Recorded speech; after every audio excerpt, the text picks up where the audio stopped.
मैं आनंद सर आप सभी का फिर से उन्नति एकेडमी में अपने तीनों स्टूडेंट के साथ सभी का स्वागत करता हूं। और फिर आज हम एक नए वीडियो के साथ आए हैं आप लोग के साथ।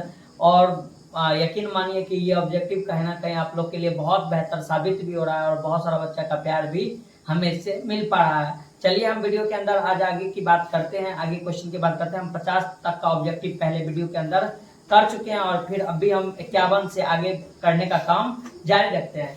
51 नंबर का जो क्वेश्चन है पहला हम लोग का, कि कौन सी धातु जल में डालने पर तैरने लगती है। कौन सी ऐसी धातु है जो जल में डालने पे तैरने लगती है? Potassium, magnesium, calcium, nickel. Calcium. Potassium, calcium. कौन सा? कैल्शियम। क्यों?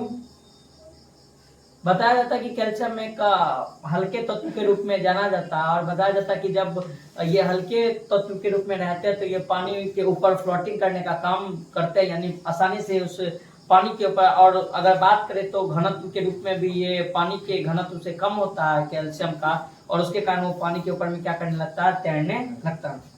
अगला क्वेश्चन है कि धातुओं के ऑक्साइड हाइड्रोक्लोरिक अम्ल के साथ अभिक्रिया करके कौन सा उत्पाद बनता है? याद रखना कि धातु का कौन सी? धातु का ऑक्साइड। धातु का ऑक्साइड यानी कहने का मतलब अगर हम बात करते तो वही MgO। कौन सी?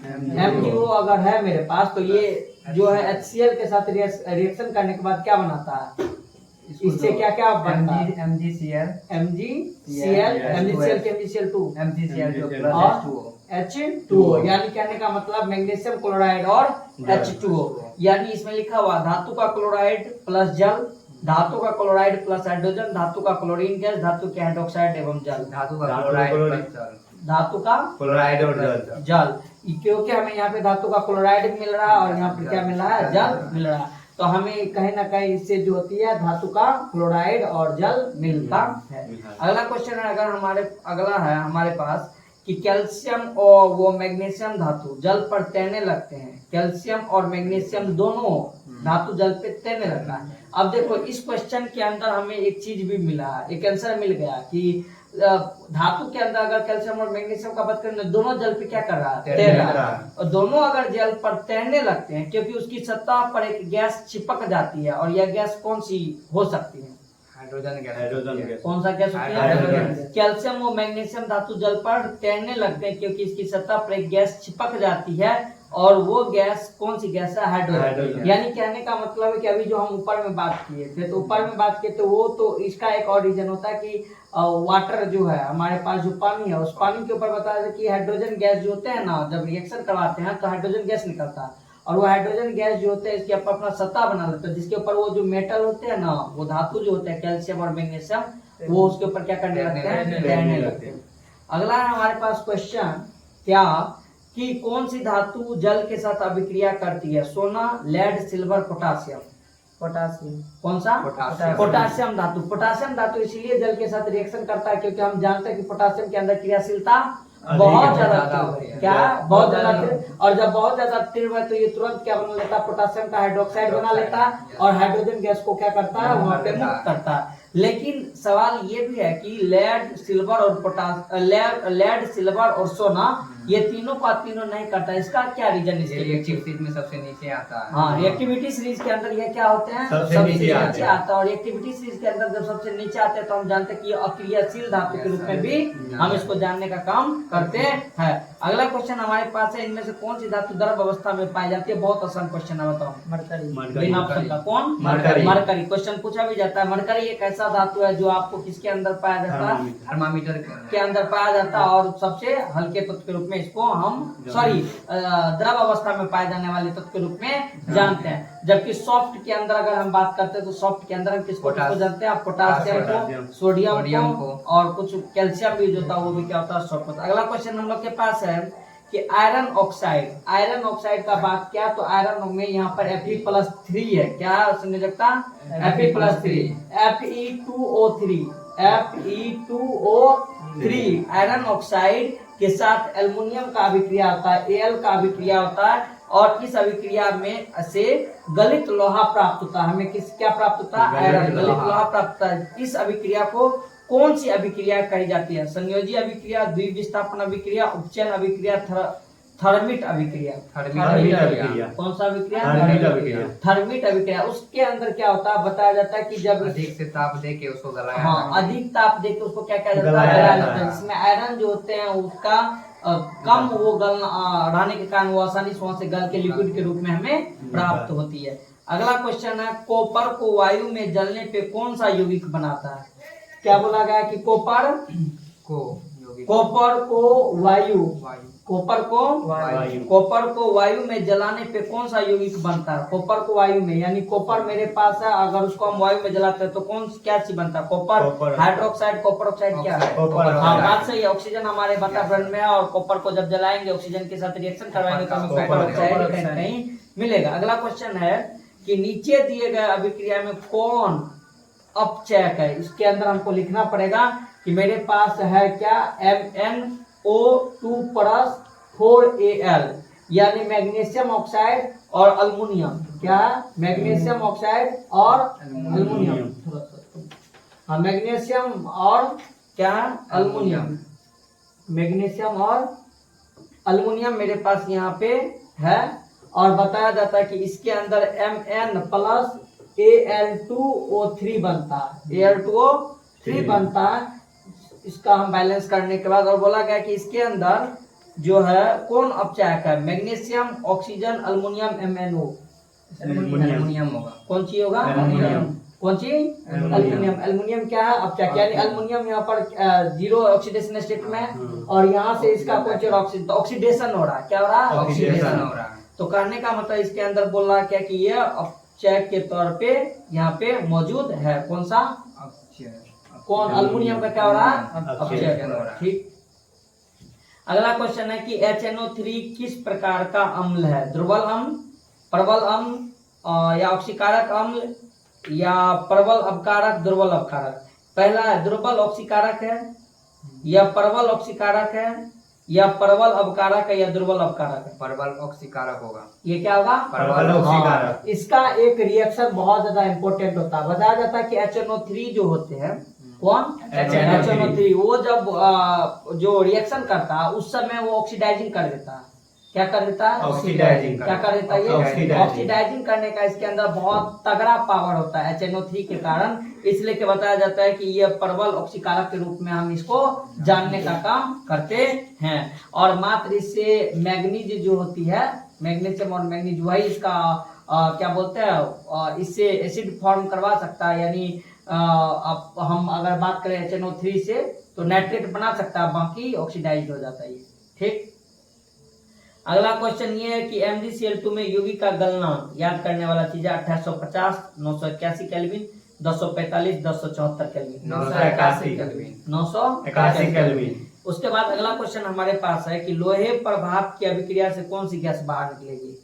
लोहे पर भाप की अभिक्रिया से hydrogen gas, oxygen gas, nitrogen gas, ammonia gas. Hydrogen gas. कौन सा गैस? हाइड्रोजन। हाइड्रोजन। रीजन जानते हैं कि रिएक्टिविटी सीरीज का अगर बात करें तो आयरन जो होता है वो नीचे आता है हाँ। और आयरन जो होता है वो पानी से, ठंडा पानी से ज्यादा रिएक्शन नहीं करता। गर्म पानी या अगर उसका भाप देता है तो वो बहुत जल्दी से रिएक्शन करेगा और फिर वहां पर कौन सा गैस वो बाहर निकालता है? हाइड्रोजन गैस बोला जाता है कि बाहर निकालने का काम होता है। अगला क्वेश्चन हमारे पास ये है कि लोहा अभिक्रिया करता है ठंडे जल के साथ, भाप के साथ। समझो वही क्वेश्चन को रिपीट किया है। भाप के साथ, गर्म जल के साथ, सभी के साथ। भाप के साथ। किसके साथ? भाप के साथ। क्योंकि कम रिएक्टिविटी इसका है और अगर हम हीट इस पे डालेंगे, भाप डालेंगे तो तुरंत रिएक्शन करके वो आ जाएगा। फिर अगला क्वेश्चन हमारे पास है कि निम्न में से कौन सा युगल विस्थापन अभिक्रिया प्रदर्शित करता है? निम्न में से कौन सा युगल, यानी जोड़े में, कौन सी में? जोड़े में अगर बात करें तो कौन सा इसके अंदर है? पहला है हमारे पास NaCl विलयन एवं कॉपर धातु। NaCl विलयन प्लस कॉपर धातु। कौन सी है? NaCl। दूसरा है हमारे पास MgCl magnesium chloride plus aluminium धातु। उसके बाद अगला है मेरे पास आयरन का सल्फेट प्लस सिल्वर धातु। क्या? सिल्वर धातु। और फिर उसके बाद है AgNO के साथ, AgNO3 के साथ कॉपर धातु। इसके अंदर बताया जाता है कि कौन सा युगल विस्थापन अभिक्रिया को प्रदर्शित करने का काम करेगा? कॉपर AgNO3 और CO का कॉपर। ज्यादा मतलब हाँ, रिएक्टिविटी क्या है ये? ज्यादा। क्या है? ज्यादा। इस तीनों के अंदर इस नहीं। सबका क्या है? कम है। सभी अपने मतलब है। ये सब अपना स्टेबल कंपाउंड के फॉर्म में देगा। लेकिन अगर इसका बात करेंगे AgNO3 का, तो यहाँ पे कॉपर जो AgNO3 को क्या करेगा? विस्थापित करने का काम करता है। चलो बहुत बढ़िया। अगला क्वेश्चन जो है इसके अंदर है, अगला क्वेश्चन हम लोग के पास वो ये है कि NaCl का क्वथनांक कितना होता है? 2120, 1900 केल्विन, 1600 केल्विन, 1686 केल्विन। 1686। कौन सी? 1686। 1686। उसके बाद है कि मैग्नीशियम के दहन से जो उत्पादक बनते हैं वो क्षारीय होते हैं। मैग्नीशियम के दहन से। अच्छा, मैग्नीशियम का अगर दहन हो रहा है तो मैग्नीशियम ऑक्सीजन से रिएक्शन कर रहा है तो क्या बनाएगा? मैग्नीशियम ऑक्साइड बनाएगा। क्या बनाएगा? क्या बनाता है? मैग्नीशियम का ऑक्साइड बनाता है। मैग्नीशियम का ऑक्साइड। अब वो मैग्नीशियम के ऑक्साइड में उत्पादक जो बनते हैं वो क्षारीय होते हैं, अम्लीय होता है, दासिन क्या होता है? क्षारीय। हम जानते हैं कि मैग्नीशियम ऑक्साइड क्या होता है? क्षारीय। कैसे? इसको H2O से रिएक्शन करने के बाद ये क्या बना लेगा? यहाँ पर MgOH। क्या बना लेगा? MgOH का हॉल्ट बनाएगा ना, तो ये कैसा होगा? क्षारीय। कैसा हो जाता है? ये क्षारीय होता है। अगला क्वेश्चन हमारे पास है कि कॉपर वायु में उपस्थित आर्द्र यानी नमी वाले कार्बन डाइऑक्साइड के साथ अभिक्रिया करता है जिससे उसके सतह पे एक भूरे रंग का चमक समाप्त होकर हरे रंग के परत उस पर चढ़ जाती है। और यह हरा रंग क्या है? Copper oxide, copper chloride, copper carbonate, copper nitrate. Copper carbonate होगा। कौन सी होगा? Copper carbonate. कॉपर वायु की उपस्थिति में। कॉपर अगर वायु की उपस्थिति में बात करें तो कॉपर ऑक्साइड होगा। और ये कॉपर ऑक्साइड जब कार्बन डाइऑक्साइड के साथ, किसके साथ? Carbon dioxide. तो वो कॉपर कार्बोनेट में बदल जाता है। किसमें बदल जाता है? क्या? Carbon hydroxide. कार्बन ऑप्शन है तुम्हारे पास कॉपर ऑक्साइड, कॉपर क्वेश्चन में खराब हो और कार्बन डाइऑक्साइड है और कॉपर ऑक्साइड है। कॉपर वायु की उपस्थिति में कार्बन डाइऑक्साइड के साथ अभिक्रिया करता है जिससे उसके सतह पर भूरे रंग के चमक समाप्त होकर हरे रंग की चमक चढ़ जाता है।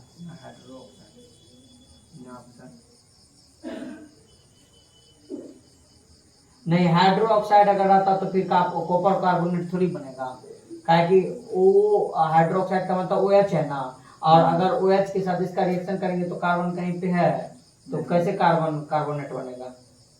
इस कारण से इसका जो होगा वो क्या होगा? कॉपर कार्बोनेट ही होगा।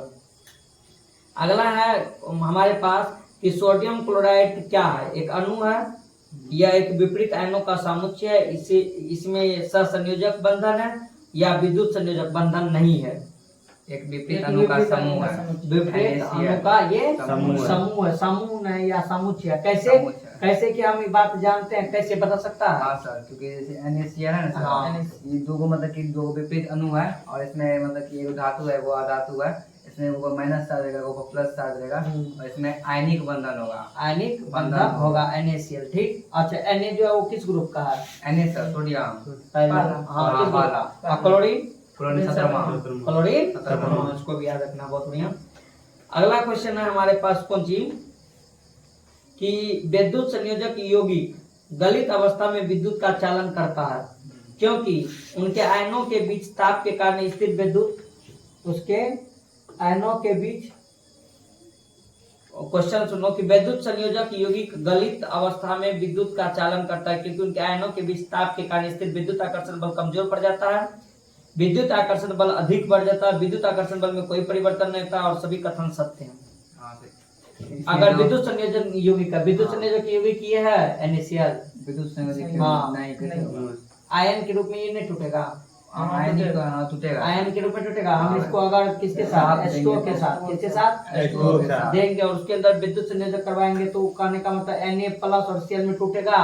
Na प्लस Cl में टूटता है, आयन में टूटता है, तो उनके आयनों के बीच ताप के कारण स्थिर विद्युत आकर्षण बल कमजोर पड़ जाता है। ये ऑप्शन सही रहेगा। विद्युत आकर्षण बल अधिक बढ़ जाता है, ये ऑप्शन सही रहेगा। विद्युत आकर्षण बल में कोई परिवर्तन नहीं होता है, सभी कथन सत्य है। अधिक ताप के कारण जो है ना उसमें कमजोर हो जाता है। आकर्षण बल क्या हो जाएगा? कमजोर हो जाएगा। तो वो आयन में विभक्त हो जाएगा। क्या हो जाएगा? हाँ, तो विद्युत संयोजक के द्वारा हम यौगिक को तोड़ने का भी काम करते हैं। उसके बाद अगला क्वेश्चन है कि ठोस अवस्था में विद्युत संयोजक युग्म विद्युत का चालन करते हैं, धीमी गति से करते हैं, नहीं करते हैं, सभी कथन सत्य है। नहीं करते हैं। क्वेश्चन, ठोस अवस्था में, किस अवस्था में? ठोस अवस्था। विद्युत का संयोजक नहीं करता, कैसे? फ्री क्योंकि हम इलेक्ट्रॉन। यहाँ फ्री इलेक्ट्रॉन इसमें नहीं रह पाता। ये NaCl है, ये NaCl के रूप में कभी भी आयन को ट्रांसफर नहीं करता। ये तब करता है जब ये विद्युत संयोजक के कारण टूट जाता, अणु में बदल जाता है तब, और ये पानी में जब जाता है ना तब ऐसा कर पाता, अन्यथा ये नहीं कर पाता, सॉलिड अवस्था में नहीं करता। इसलिए कि अर्थिंग के अंदर जब हम नमक डालते हैं तो उसके ऊपर पानी डालते हैं ताकि वहाँ पे वो विद्युत संयोजक के कारण वो आयन टूटे, और आयन टूटने के बाद वहाँ पे ज्यादा इलेक्ट्रॉन हो तो वोल्टेज उसमें बढ़ेगा। अगला क्वेश्चन है कि निर्जल कैल्शियम क्लोराइड को कहा जाता है शुष्क कर्मक, वायु को गीला करने वाला, यह जलवाष्प से अप्रभावित रहता है, इनमें से कोई नहीं। कौन चीज? हाँ, शुष्कन कर्मक के रूप में हम निर्जल कैल्शियम क्लोराइड को जानने का काम करते हैं, क्योंकि उसके अंदर निर्जल का मतलब क्या होता है? पानी नहीं है, तो सॉलिड रूप में वो बताया जाता है, तो उसको हम शुष्कन कर्मक के रूप में जानते हैं। अगला क्वेश्चन हमारे पास है 72 नंबर का, निम्नलिखित में कौन सा आयनिक यौगिक है? HCl, CCl4, KCl, CO2। कौन सी? KCl जो है क्या, वो आयनिक बनता है, तो वो धातु है, वो ये धातु है, प्लस K जो है वो क्या है? धातु है। धातु, और Cl जो है वो धातु। धातु, और इन दोनों के आयन क्या बीच में ट्रांसफर होता है, तो इससे क्या बनता है? KCl का। इसका निर्माण होता है, KCl का निर्माण होता है। अगला क्वेश्चन है जो है हमारे पास, वो क्या है, वो देखो कि विद्युत अपघटन में इलेक्ट्रॉन मुक्त होता है एनोड पे, कैथोड पे, दोनों पर, इनमें से कोई नहीं। एनोड पे। किस पे? एनोड पे। एनोड पे होता है। ठीक, विद्युत अपघटन में इलेक्ट्रॉन मुक्त होता है किस पर? एनोड पे। और जो इलेक्ट्रॉन यानी निगेटिव जो होता है वो एनोड पे, और पॉजिटिव जो होता है वो कैथोड पे। धन आयन जो होगा क्या होगा? हाँ, इलेक्ट्रॉन पे निगेटिव ना होता है, चार्ज इलेक्ट्रॉन, तो वो एनोड पे जाता है विद्युत अपघटन। और ऐसा तत्व जो इलेक्ट्रॉन को त्याग करके धनात्मक आयन बनाते हैं कहे जाते हैं अधातु, उपधातु, धातु, मिश्र धातु। धातु क्या? धातु। इलेक्ट्रॉन का त्याग करके इलेक्ट्रॉन होता है, वो क्या करता है? उसके बाद 75 नंबर क्वेश्चन, इनमें से कौन सा अधातु पानी में डूब कर रखा जाता है? श्वेत फास्फोरस, लाल फास्फोरस, सल्फर और आयोडीन। कौन सा फास्फोरस? श्वेत फास्फोरस को जो होते हैं ये पानी में डुबा के भी जलन हवा के साथ रिएक्शन करके वहाँ पे ज्वाला उत्पन्न करती है। तो आज फिर हम 25 क्वेश्चन का आपके पास ऑब्जेक्टिव लेके आए, जिसके अंदर हम बच्चों के साथ डिस्कस किए, और आशा करते हैं कि वीडियो भी आपके लिए बहुत बेहतर होगा। और इसी प्रकार से ऑब्जेक्टिव की खजाना के लिए हमारे चैनल को जरूर सब्सक्राइब करें, शेयर करें, लाइक करें, और दोस्तों के बीच प्यार भरा में पढ़ने का काम करें। तब तक के लिए धन्यवाद।